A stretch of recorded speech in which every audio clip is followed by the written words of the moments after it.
नमस्ते दोस्तों, आप सबका स्वागत है कॉक तुमा कॉक हिंदी चैनल में।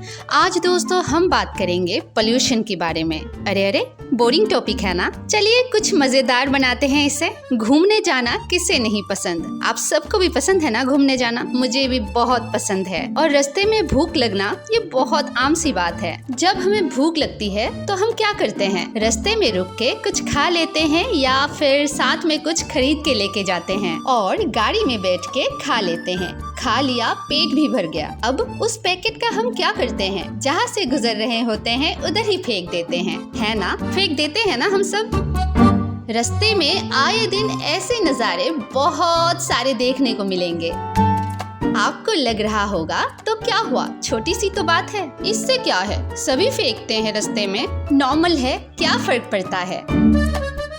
क्या आपको पता है इन्हीं सब छोटी छोटी बातों से हमारा देश, हमारा राज्य कितना गंदा हो रहा है।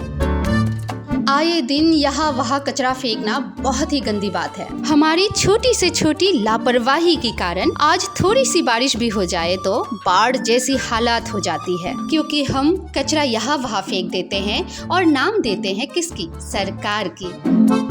क्या हमारी कोई जिम्मेदारी नहीं है? यहाँ वहाँ कचरा फेंकने के कारण बहुत सारी जगह पे पानी की ड्रेनेज सिस्टम बंद हो जाती है, जिसकी नतीजा सिटी अगरतला का शकुंतला बीच तो देखा ही होगा।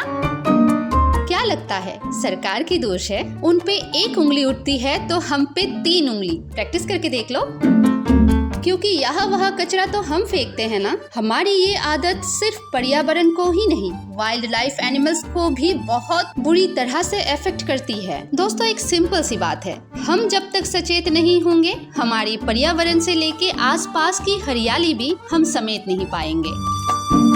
उठो, जागो और अब से ये ठान लो, सिर्फ अपने लिए ही नहीं, हमारे आने वाले पीढ़ियों के लिए भी ये जमीन आसमां को सुरक्षित रखते हैं।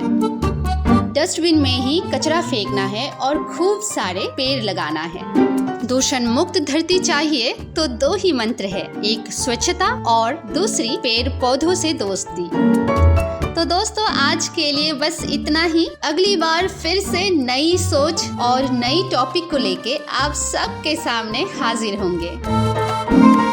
तब तक के लिए चैनल को आप सब सब्सक्राइब कीजिए, लाइक कीजिए और शेयर कीजिए। और हाँ दोस्तों, पेड़ लगाना बिल्कुल ना भूलें।